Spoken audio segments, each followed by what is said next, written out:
এই যে দেখেন আমাদের ব্যালেন্সটা কিন্তু অ্যাড হয়ে গেছে, আমি ইনকাম করলাম এতক্ষণ। তো অ্যাড করার পর আমি এখান থেকে এখন 3000 উইথড্র দিব। সো এখানে জাস্ট আমি উইথড্র অপশনে ক্লিক করতেছি। এবার আপনি যে নাম্বার দিয়ে অ্যাকাউন্ট খুলেছেন সেই নাম্বারে আপনাকে একটা ওটিপি পাঠাবে এবং এখানে গেট ওটিপিতে ক্লিক করে আপনি ওটিপিটি বসাবেন এবং দুইটা বক্সের মধ্যে একই পাসওয়ার্ড আপনি এখানে দিয়ে দিবেন। ওটিপিটা দিবেন, দুইটা বক্সে একই পাসওয়ার্ড দিয়ে কনফার্ম অপশনে ক্লিক করবেন।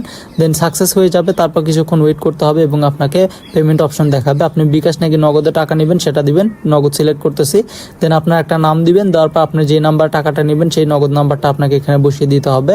সো আমার নগদ নাম্বারটা আমি এখানে দিয়ে দিচ্ছি। সো নগদ নাম্বার দিয়ে দিলাম। 001 সারা লিখতে হবে, দেখতে পাচ্ছেন এখানে কিন্তু আমি সেভাবে দিয়েছি। সো দেওয়ার পর জাস্ট নিচে থেকে আপনি কনফার্ম অপশনে ক্লিক করবেন। দেন ক্লিক করার পর পেমেন্ট সাকসেসফুল হয়ে যাবে। উইথড্র আমাদের সাকসেস হয়ে গেছে। এবার কত টাকা আমরা উইথড্র করবো সেটা এখান থেকে সিলেক্ট করতে হবে। আমি 3000 সিলেক্ট করলাম।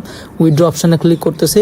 তো উইথড্র অপশনে ক্লিক করার পর এখানে কনফার্মেশন চাইবে। আপনি যে পাসওয়ার্ডটা সেট করলেন সেই পাসওয়ার্ডটা এখানে দিয়ে জাস্ট হচ্ছে আপনি নিচে থেকে এখানে কনফার্ম অপশনে ক্লিক করবেন। তাহলে আমাদের উইথড্রটা একবারে সাকসেসফুল হয়ে যাবে। ঠিক আছে, সো আমি কনফার্ম করলাম, উইথড্র সাকসেসফুল হয়ে গেছে।